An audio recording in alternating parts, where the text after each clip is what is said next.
Jimmy, on va prendre une seconde question pour vous. C'est la question de Mathis.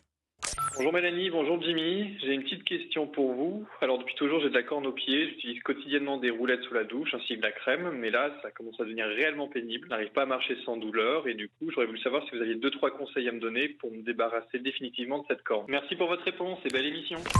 Jimmy, un sujet que vous connaissez bien, vous aussi, la corne sous les pieds. Alors, on n'est pas tous égaux en la matière, mais c'est quoi la corne précisément? Comment ça se forme et pourquoi finalement? Alors, c'est des zones de la peau qui vont s'épaissir suite à des frottements réguliers en temps normal. Si jamais vous mettez des contraintes très importantes, vous allez avoir une plaie. Et pour éviter d'avoir une plaie, eh bien, la peau va réagir et vous allez avoir une prolifération de cellules, c'est des peaux mortes au niveau de l'épiderme, qui vont aboutir à un épaississement et donner cette callosité. Alors, cette callosité, elle va avoir une consistance plutôt dure avec une teinte jaunâtre et elle va toucher principalement le côté du pied, souvent la plante du pied ou même le talon. D'accord. Alors là, il parle carrément de douleur, donc je pense qu'une consultation, pour le coup, s'impose. Au moins, chez le pédicure podologue, il va faire quoi ce professionnel dans ce Alors, en cas-là? temps normal, la callosité ou la corne ne doit pas être douloureuse puisque je vous ai dit que c'était des peaux mortes, donc c'est très peu innervé. C'est En pas revanche, gros, mais c'est pas grave. exactement. En revanche, lorsqu'il y a une douleur, c'est qu'il y a peut-être une petite fissure et donc une infection. La direction de podologue, pour plusieurs raisons. Déjà, le podologue va refaire le point avec vous pour comprendre pourquoi est-ce que vous avez de la corne au pied. Mélanie, je vous avais dit que vous, c'était à cause de vos chaussures. C'est ça, les chaussures à talons, bien sûr. Exactement, on le verra après, les chaussures à talons. Et puis aussi, il peut imaginer que votre pied n'a pas tout à fait la bonne position avec les pieds en dedans ou en dehors.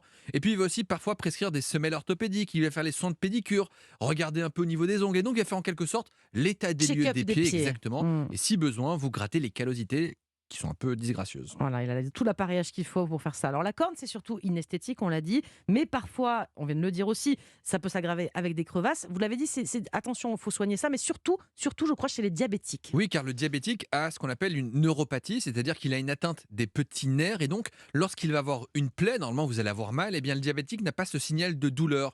Or, lorsqu'on a mal, c'est un message d'alerte pour vous faire comprendre qu'il se passe quelque chose. Ce signal n'existant pas chez le diabétique, la plaie va évoluer tranquillement et aboutir vers une surinfection, raison pour laquelle on incite les diabétiques à aller très régulièrement voir le podologue. Allez, on revient à des cas moins pathologiques, le cas de Matisse. Qu'est-ce que vous pouvez lui conseiller? Vous avez des conseils, j'en suis sûre, Des pour conseils très prévenir le pratiques. problème, justement, pour Alors, éviter les entretien callosités. régulier avec des gommages et une bonne hydratation après chaque douche. Et on n'oublie pas de se... Vous vous massez, vous, comme ça, les pieds Eh tous les oui, jours. j'adore Hein, ça. ouais. Et puis, il faut bien sécher les pieds, sinon il y a de mauvaises odeurs qui arrivent. Et puis, vous pouvez aussi poncer la couche de cornet de façon légère, mais pas trop fréquente. L'auditeur disait le faire tous les jours. Mais Ça, c'est pas bon. eh Hein. ben oui, parce que vous allez stimuler en quelque sorte la corne et elle va en produire d'autant plus.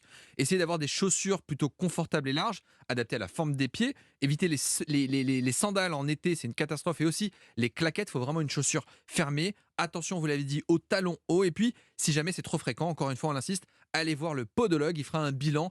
Et souvent, il peut vous débarrasser de ces callosités disgracieuses.